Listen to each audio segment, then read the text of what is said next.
Warahmatullahi wabarakatuh. Om Swastiastu, Namo Buddhaya, salam kebajikan. Terima kasih. Enggak ya. Iya.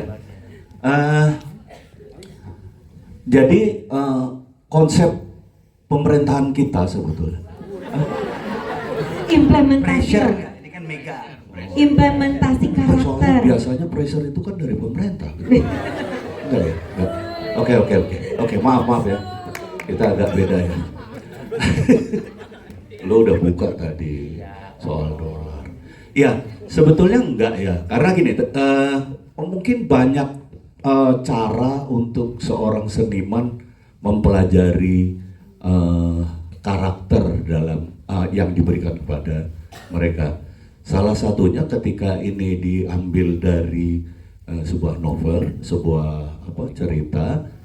Salah satunya adalah juga mempelajari cerita aslinya. Tetapi sebaliknya, ini bedanya tulisan dengan audiovisual.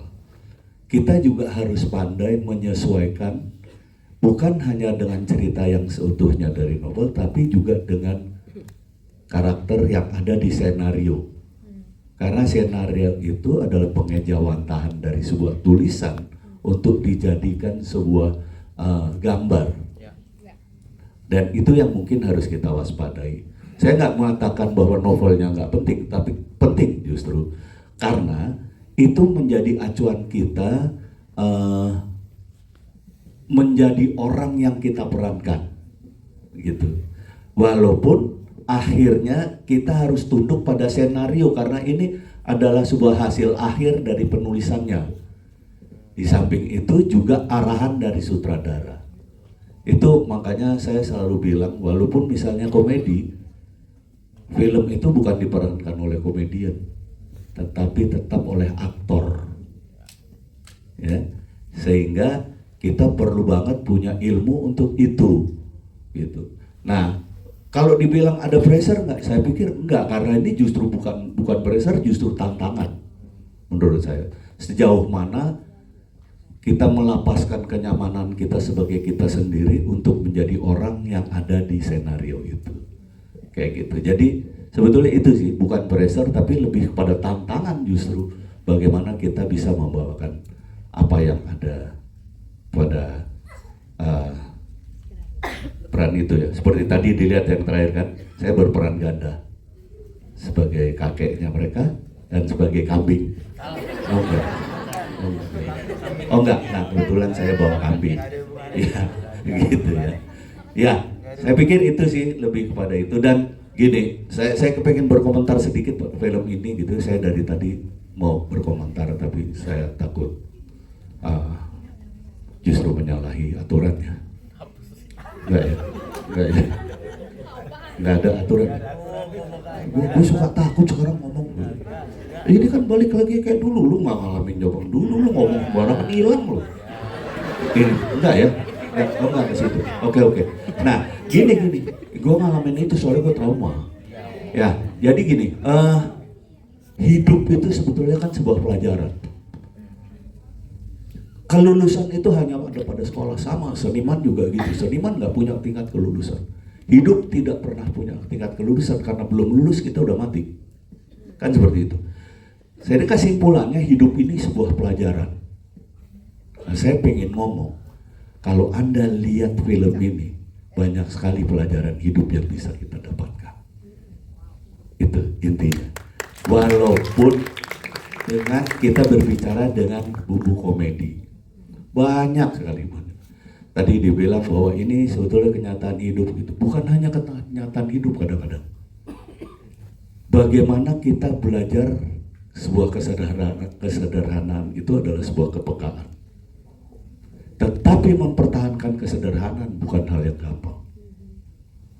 Anda kalau melihat film ini, adalah contoh sukses dari sebuah keluarga yang bisa mempertahankan kesederhanaan. Dan dengan kesederhanaan itu mereka menjadi peka terhadap apapun.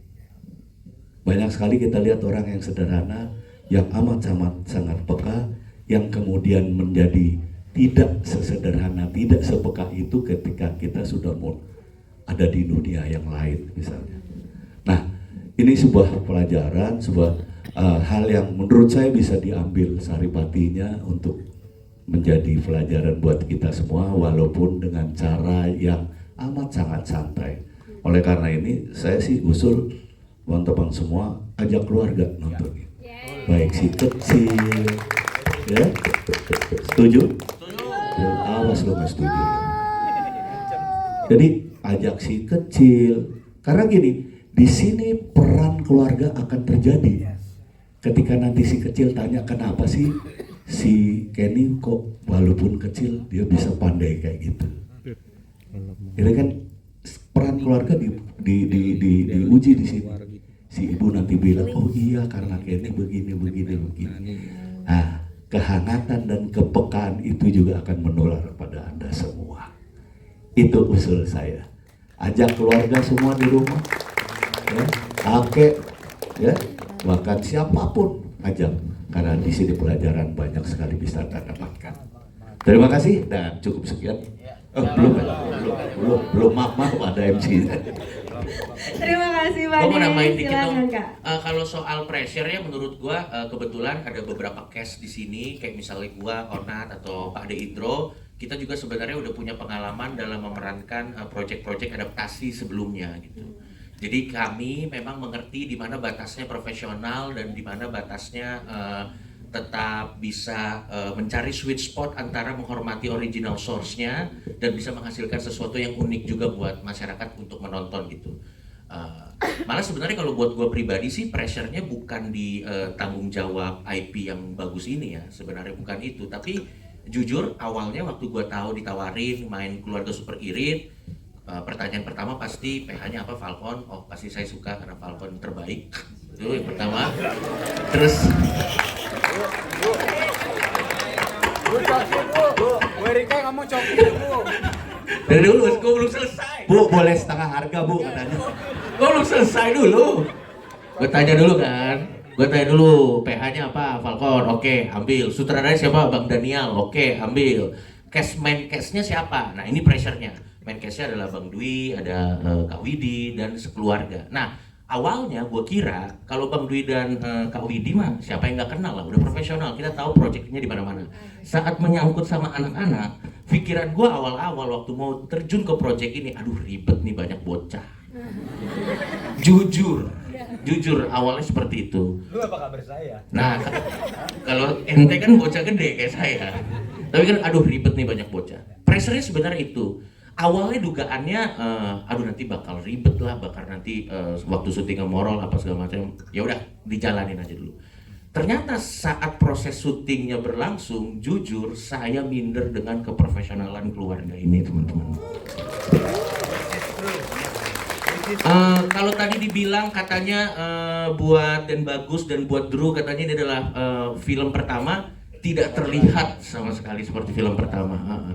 Kadang kita datang agak telat-telat gitu, mereka udah di sana masih ngantuk-ngantuk. Wah, saya langsung tidak tidur malamnya supaya tidak telat datangnya.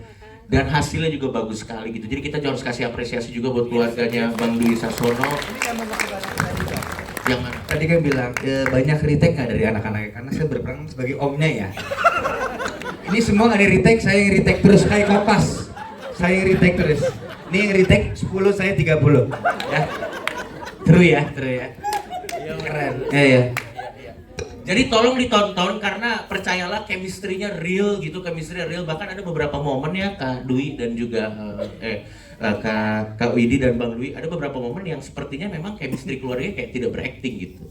Jadi kita ya terbawa aja gitu. Jadi menurut gua sayang banget kalau dilewatin. Jadi betul kata Pak De Indro, diajak aja teman-temannya, keluarganya tonton. Karena ada satu lagi yang tadi saya kepengen ngomong lagi. Kita mungkin hanya ngelihat apa yang ada di gambar itu. Tetapi kalau kita mau berpikir sedikit juga, ini sebetulnya adalah sebuah ungkapan yang paradoks di tengah kita yang sekarang konsumtif banget dan kita berbicara mengenai sebuah hal yang irit kayak gitu. Ini sebetulnya gaya bahasa paradoks. Jadi menurut saya ini keren banget itu, keren bener keren. Makanya jangan lupa kalau susah jangan bawa teman-teman, tapi kalau senang bawa teman-teman, ajak teman, ajak saudara, itu baru manusia Indonesia sejati. 1 juta penonton yuk. Minimal di hari pertama maksudnya.